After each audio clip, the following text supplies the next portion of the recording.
The Biden administration officially gave the John Lewis Voting Rights Advancement Act its stamp of approval on Monday, as the House is set to reconvene this week to pass the bill along with a flurry of other high-profile legislation.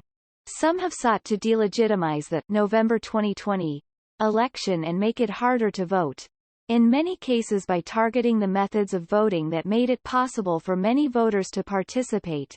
The Office of Management and Budget, said in a statement, "These efforts violate the most basic ideals of America." House Democrats officially introduced the bill named after late Georgia Congressman and voting rights champion John Lewis, D. last week. Known formally as H.R. 4, the legislation will seek to reinstate the federal preclearance provision of the Voting Rights Act, which was rendered moot in 2013 by the Supreme Court.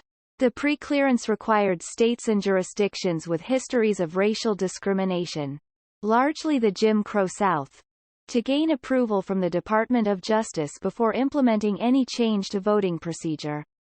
In its decision, the Supreme Court ruled that the formula used to create the preclearance threshold was outdated and therefore unconstitutional. However, Chief Justice John Roberts at the time made it clear that Congress had the authority to update the formula. In an essay published shortly after he died, Congressman John Lewis wrote, "Democracy is not a state. It is an act," continued. "This bill not only bears his name, it heeds his call."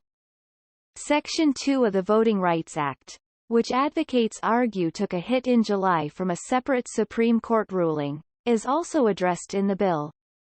The ruling left in place a pair of Arizona voting rights restrictions, much to the consternation of Democrats. In a searing dissent, Associate Justice Elena Kagan, one of the top court's remaining liberal voices, wrote, "What is tragic here is that the court has, yet again, rewritten, in order to weaken, a statute that stands as a monument to America's greatness, and protects against its basest impulse." Along with the For the People Act, H.R. 4 is congressional Democrats' main strategy to combat the wave of state-level voting restrictions that have been proposed or passed across the country.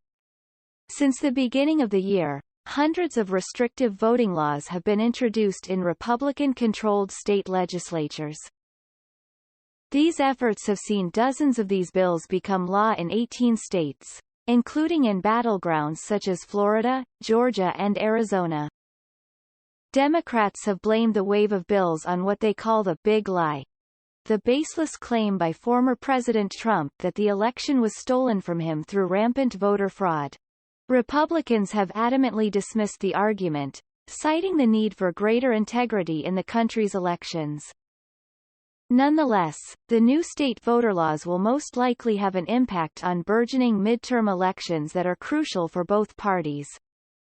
And with Democrats' other voting rights bill, the For the People Act, on its last legs in the Senate thanks to zero Republican support, the John Lewis bill is Democrats' last chance to pass meaningful legislation on voting rights before the end of the year.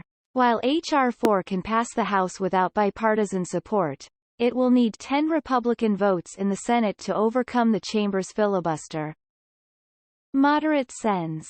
Lisa Murkowski, R. Alaska, and Joe Manchin, D.W.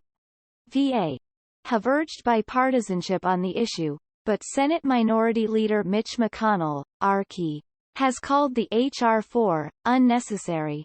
The lack of GOP votes has led many Democrats to call for the end to the filibuster, something that moderates like Manchin don't condone. Republicans argue John Lewis voting bill violates principles of. This week, Biden faces crucial moment on Capitol Hill. A new exception to the filibuster that would allow voting rights legislation to bypass the procedural rule has been floated by House Majority Whip James Clyburn, D.S.C., but hasn't gained significant buy-in.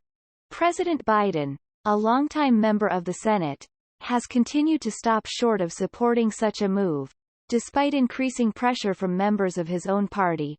OMB's policy statement on H.R. 4 noted that the White House looks forward to working with Congress as the voting rights legislation proceeds through the legislative process, but didn't mention the filibuster.